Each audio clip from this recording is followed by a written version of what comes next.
Hello friends, welcome back to my YouTube channel. ಜೀವನದಲ್ಲಿ ಯಾವತ್ತೂ ಕೂಡ ನಮಗೆ ಒಂದು ಗ್ರ್ಯಾಟಿಟ್ಯೂಡ್ ಅನ್ನೋದು ಇರಬೇಕು. ಅಂದರೆ ಕೃತಜ್ಞತೆಯನ್ನು ತಿಳಿಸುವಂಥದ್ದು. ಸೊ ಇದು ತುಂಬಾ ಪವರ್ಫುಲ್ ಅಂತಲೇ ಹೇಳ್ಬೋದು ಸ್ನೇಹಿತರೆ. ಯಾಕೆ ನಾವು ಗ್ರ್ಯಾಟಿಟ್ಯೂಡ್ನ ಹೇಳಬೇಕು ಲೈಫಲ್ಲಿ, ಹಾಗೆ ಯಾವುದೆಲ್ಲ ವಿಚಾರಗಳಿಗೆ ಹೇಳಬೇಕು, ಇದರಿಂದ ನಿಮ್ಮ ಜೀವನದಲ್ಲಿ ಏನೆಲ್ಲ ಬದಲಾವಣೆಗಳು ಆಗ್ಬೋದು ಅನ್ನೋದನ್ನು ಇವತ್ತಿನ ವಿಡಿಯೋದಲ್ಲಿ ತಿಳಿಸ್ಕೊಡ್ತಾ ಇದ್ದೀನಿ. ಬನ್ನಿ, ಇವತ್ತಿನ ವಿಡಿಯೋ ಏನಾದ್ರು ಇಷ್ಟ ಆಗಿದ್ರೆ ಪ್ಲೀಸ್ ವಿಡಿಯೋಗೆ ಲೈಕ್ ಮಾಡಿ. ಹಾಗೆ ಹೊಸದಾಗಿ ಚಾನಲ್ನ ವಿಸಿಟ್ ಮಾಡಿದರೆ ಚಾನಲ್ ಸಬ್ಸ್ಕ್ರೈಬ್ ಮಾಡ್ಕೊಳ್ಳೋದನ್ನು ಮರಿಬೇಡಿ. ಸ್ನೇಹಿತರೆ, ಕೃತಜ್ಞತೆಯ ಅಭ್ಯಾಸ ಬೆಳೆಸ್ಕೊಳ್ಳೋದ್ರಿಂದ ಜೀವನದಲ್ಲಿ ಏನೆಲ್ಲ ಬದಲಾವಣೆ ಆಗುತ್ತೆ ಅನ್ನೋದನ್ನ ನಾನಿಲ್ಲಿ ಹೇಳ್ತಾ ಇದ್ದೀನಿ. ಮೊದಲನೇದಾಗಿ ಮನಸ್ಸಿಗೆ ಶಾಂತಿ ಮತ್ತು ಸಮಾಧಾನ ಸಿಗುತ್ತೆ ಸ್ನೇಹಿತರೆ. ಹೌದು, ಫಾರ್ ಎಕ್ಸಾಂಪಲ್ ಎಷ್ಟೋ ಸಲ ನಮಗೆ ಈಗೋಯಿಂದನೇ ಇರ್ಬೋದು, ಅಥವಾ ನಾವು ಯಾಕೆ ಥ್ಯಾಂಕ್ ಯು ಅಂತ ಹೇಳಬೇಕು ಅನ್ನೋ ಒಂದು ಮನೋಭಾವನೆಯಿಂದನೇ ಇರ್ಬೋದು, ನಾವು ಸುಮ್ಮನೆ ಇದ್ಬಿಡ್ತೀವಿ. ಹಾಗೆ ನಮ್ಮ ಮನಸ್ಸಲ್ಲಿ ನಮ್ಮ ಮನಸ್ಸಾಕ್ಷಿ ಅನ್ನೋದು ಒಂದು ಇರುತ್ತೆ ಅಲ್ವಾ, ಅದು ನಮ್ಮನ್ನ ಸುಮ್ಮನೆ ಇರೋದಕ್ಕೆ ಬಿಡೋದಿಲ್ಲ. ಅಯ್ಯೋ, ಅವ್ರು ಅಷ್ಟೆಲ್ಲ ಹೆಲ್ಪ್ ಮಾಡಿದ್ರು, ನಾವೊಂದು ಥ್ಯಾಂಕ್ ಯು ಅಂತ ಹೇಳಿಲ್ವಲ್ಲ ಅಂತ ಹೇಳಿ ಅನಿಸುತ್ತೆ. ಇದು ಬೇರೆಯವರಿಗೆ ಥ್ಯಾಂಕ್ಸ್ ಅಂತ ಹೇಳೋದು ಅಥವಾ ಗ್ರ್ಯಾಟಿಟ್ಯೂಡ್ನ ಸಲ್ಲಿಸೋದು ಅಲ್ಲ, ನಿಮ್ಮ ಜೀವನದಲ್ಲಿರುವಂತಹ ಎಷ್ಟೋ ವಸ್ತುಗಳಿರ್ಬೋದು. ಫಾರ್ ಎಕ್ಸಾಂಪಲ್, ನೀವು ಯಾವತ್ತಾದರೂ ನಿಮ್ಮ ಆರೋಗ್ಯಕ್ಕೆ ಅಥವಾ ನಿಮ್ಮ ಕೈಕಾಲುಗಳಿಗೆ ಯಾವತ್ತಾದ್ರೂ ಥ್ಯಾಂಕ್ ಯುನ ಹೇಳಿದ್ದೀರಾ? ಇಲ್ಲ ಅಲ್ವಾ? ಒಂದ್ಸಲ ನೆನ್ಪು ಮಾಡ್ಕೊಳ್ಳಿ. ನೀವು ಇಡೀ ದಿನ ನಿಮ್ಮ ಬಾಡಿ ವೆಯ್ಟನ್ನು ಕಾಲು ಹಿಡಿದಿಟ್ಕೊಂಡಿರುತ್ತೆ ಅಲ್ವಾ? ನೀವು ನಡೀತಾ ಇರ್ತೀರಾ. ಹಾಗೆ ನಿಮ್ಗೆ ಒಂದಿನ ಏನಾದರೂ ಆ ಕಾಲು ನೋವು ಬಂತು ಅಥವಾ ಆರೋಗ್ಯದಲ್ಲಿ ಏರುಪೇರು ಆಯಿತು ಅಂತಾರೆ, ನಿಮ್ಮ ಇಡೀ ಲೈಫ್ ಸ್ಟೈಲೇ ಫುಲ್ ತಿರ್ಗಾ-ಮುರ್ಗ ಆಗಿಬಿಡುತ್ತೆ ಅಲ್ವಾ? ಅಂಥದ್ರಲ್ಲಿ ಅಷ್ಟೆಲ್ಲ ಸಹಾಯ ಮಾಡುವಂತಹ ನಿಮ್ಮ ಬಾಡಿಗೆ ಅಥವಾ ನಿಮ್ಮ ಆರೋಗ್ಯಕ್ಕೆ ಯಾವತ್ತಾದ್ರೂ ನೀವು ಥ್ಯಾಂಕ್ ಯುನ ಹೇಳಿದ್ದೀರಾ? ಖಂಡಿತ ಇಲ್ಲ. ಮೊದಲು ಅದನ್ನು ಮಾಡಿ, ಓಕೆನಾ? ಇನ್ನೊಂದು, ನಮಗೆ ಸ್ಟ್ರೆಸ್ ಇರ್ಬೋದು, ಹಾಗೆ ನೆಗೆಟಿವ್ ಎನರ್ಜಿ ಇರ್ಬೋದು, ಅದು ನಮಗೆ ಕಡಿಮೆ ಆಗುತ್ತೆ ಅಂತಲೇ ಹೇಳ್ಬೋದು.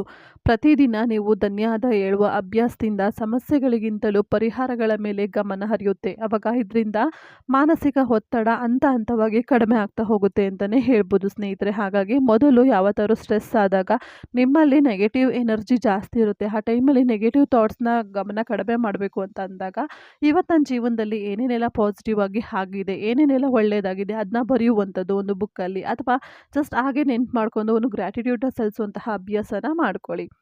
ಇನ್ನು ನಿಮ್ಮ ರಿಲೇಷನ್ಶಿಪ್ ಕೂಡ ತುಂಬಾ ಸ್ಟ್ರಾಂಗ್ ಆಗ್ತಾ ಹೋಗುತ್ತೆ ಸ್ನೇಹಿತರೆ. ಹೌದು, ಇವನ್ ಯಾರು ಕೂಡ ಎಕ್ಸ್ಪೆಕ್ಟ್ ಮಾಡಿರೋದಿಲ್ಲ ನೀವು ಆ ಒಂದು ವಿಚಾರಕ್ಕೆ ಥ್ಯಾಂಕ್ ಯು ಹೇಳ್ತೀರಾ ಅಂತ ಹೇಳಿ. ಫಾರ್ ಎಕ್ಸಾಂಪಲ್, ನೀವು ಎಷ್ಟೊಂದು ಸಲ ಹೊರಗಡೆ ಹೋಗಿರ್ತೀರ ಅಲ್ವಾ, ಅದರಲ್ಲೂ ಕೂಡ ಹೋಟ್ಲಲ್ಲಿ ಯಾರಾದರೂ ಒಂದು ಪ್ಲೇಟ್ನ ನಮಗೇನೋ ಸರ್ವ್ ಮಾಡ್ತಾ ಇದ್ದಾರೆ, ಅಥವಾ ಸೆಕ್ಯೂರಿಟಿ ಯಾರೋ ಒಂದು ಏನೋ ಒಂದು ಹೆಲ್ಪ್ ಮಾಡಿದ್ರು, ಅಥವಾ ಕೆಲಸದ ಜಾಗದಲ್ಲಿ ನಿಮಗಿಂತ ಅವರು ಕೆಳಗಡೆ ಪೊಸಿಷನಲ್ಲೇ ಇರ್ಬೋದು, ಬಟ್ ನಿಮಗೆ ಹೆಲ್ಪ್ ಮಾಡಿರ್ತಾರೆ. ಅವರು ಯಾರು ಕೂಡ ಯಾವತ್ತೂ ಅವ್ರಿಗೆ ಒಂದು ಥ್ಯಾಂಕ್ ಯುನ ಹೇಳಿರೋದಿಲ್ಲ, ಹೇಳಿದ್ರು ಬೇಕಾಬಿಟ್ಟು ಹೇಳಿರ್ತಾರೆ.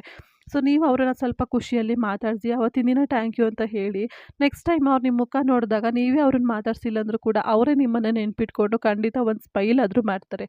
ಅದರಲ್ಲಿ ನಮಗೆ ಅರ್ಥ ಆಗುತ್ತೆ ನಮ್ಮ ಒಂದು ಥ್ಯಾಂಕ್ ಯು ಅವ್ರ ಜೀವನದಲ್ಲಿ ಅವ್ರಿಗೆ ಎಷ್ಟೆಲ್ಲ ಖುಷಿ ಕೊಟ್ಟಿರುತ್ತೆ ಅಂತ ಹೇಳಿ. ಇದೇ ಥರ ನಮ್ಮ ರಿಲೇಷನ್ಶಿಪ್ಗಳು ಕೂಡ ಖಂಡಿತ ಸ್ಟ್ರಾಂಗ್ ಆಗ್ತಾ ಹೋಗುತ್ತೆ ಅಂತಲೇ ಹೇಳ್ಬೋದು. ಇನ್ನೊಂದು, ನಿಮ್ಮಲ್ಲೇ ನಿಮಗೆ ಆತ್ಮವಿಶ್ವಾಸ ಹಾಗೆ ಸಂತೋಷ ಕೂಡ ಜಾಸ್ತಿ ಆಗುತ್ತೆ ಸ್ನೇಹಿತರೆ.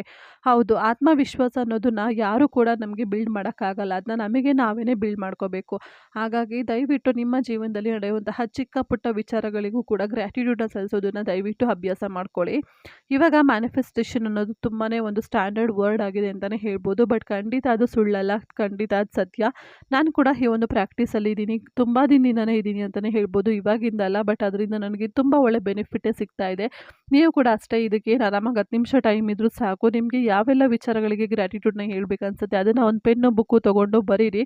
ಬರೆಯೋದ್ರ ಮುಖಾಂತರ ಕೂಡ ನೀವು ಒಂದು ಗ್ರ್ಯಾಟಿಟ್ಯೂಡ್ನ ಸಲ್ಲಿಸಬಹುದು. ಹಾಗೆ ನಿಮ್ಮ ಎಷ್ಟೋ ಒಂದು ಎನರ್ಜಿ ನೆಗೆಟಿವಿಟಿ ಎಲ್ಲ ರಿಲೀಸ್ ಆಗುತ್ತೆ ಅಂತಲೇ ಹೇಳ್ಬೋದು. ಇನ್ನು ನೀವು ನಿಮ್ಮ ಜೀವನವನ್ನು ನೋಡುವಂತಹ ದೃಷ್ಟಿಕೋನ ಕೂಡ ಬದಲಾಗುತ್ತೆ ಸ್ನೇಹಿತರೆ. ಹೌದು, ನಾನಿದನ್ನೆಲ್ಲ ಹೇಳುವಾಗ ನೀವು ಸುಮ್ಮನೆ ಕೇಳಿಸ್ಕೊಳ್ತಿದ್ದಾಗ ನಿಮಗೆ ನಾನು ಯಾವುದೋ ಒಂದು ಕತೆ ಹೇಳ್ತಾ ಇದ್ದೀನಿ ಅಂತ ಅನ್ನಿಸ್ಬಹುದು. ಆದರೆ ನೀವು ಇದನ್ನು ನಿಮ್ಮ ಜೀವನದಲ್ಲಿ ಪ್ರಾಕ್ಟೀಸ್ ಮಾಡ್ತಾ ಹೋದಾಗಲೇ ನೀವು ರಿಯಲ್ ಆಗಿ ಫೀಲ್ ಮಾಡೋಕ್ಕೆ ಸಾಧ್ಯ ಆಗುತ್ತೆ. ನಿಮ್ಮ ಜೀವನದಲ್ಲಿ ನಿಜವಾಗ್ಲೂ ನಿಮ್ಮ ಜೀವನದಲ್ಲಿ ಏನೆಲ್ಲ ಬದಲಾವಣೆಗಳಾಗ್ತಾ ಇದೆ ಅನ್ನೋದನ್ನ ನೀವು ಆವಾಗಲೇ ಅನುಭವಿಸ್ಲಿಕ್ಕೆ ಆಗೋದು ಸ್ನೇಹಿತರೆ.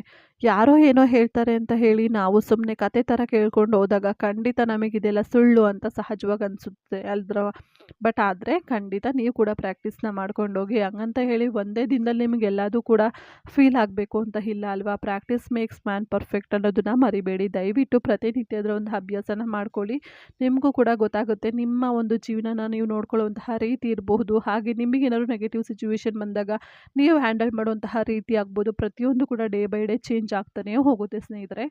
ಸೊ ಇಷ್ಟ ಹೇಳ್ತಾ ಇವತ್ತಿನ ಈ ಒಂದು ವಿಡಿಯೋನ ಮುಗಿಸ್ತಾ ಇದ್ದೀನಿ. ಇಷ್ಟ ಆಗಿದ್ದಲ್ಲಿ ಪ್ಲೀಸ್ ಲೈಕ್ ಮಾಡಿ. ಹಾಗೆಯೇ ಇವತ್ತಿನ ವಿಡಿಯೋ ಏನಾದ್ರು ಯೂಸ್ಫುಲ್ ಅಂತ ಅನಿಸಿದರೆ ಚಾನಲ್ನ ಸಬ್ಸ್ಕ್ರೈಬ್ ಮಾಡ್ಕೊಂಡು ಸಪೋರ್ಟ್ ಮಾಡೋದನ್ನು ಮರಿಬೇಡಿ ಸ್ನೇಹಿತರೆ. Thank you so much for watching. Take care. Bye.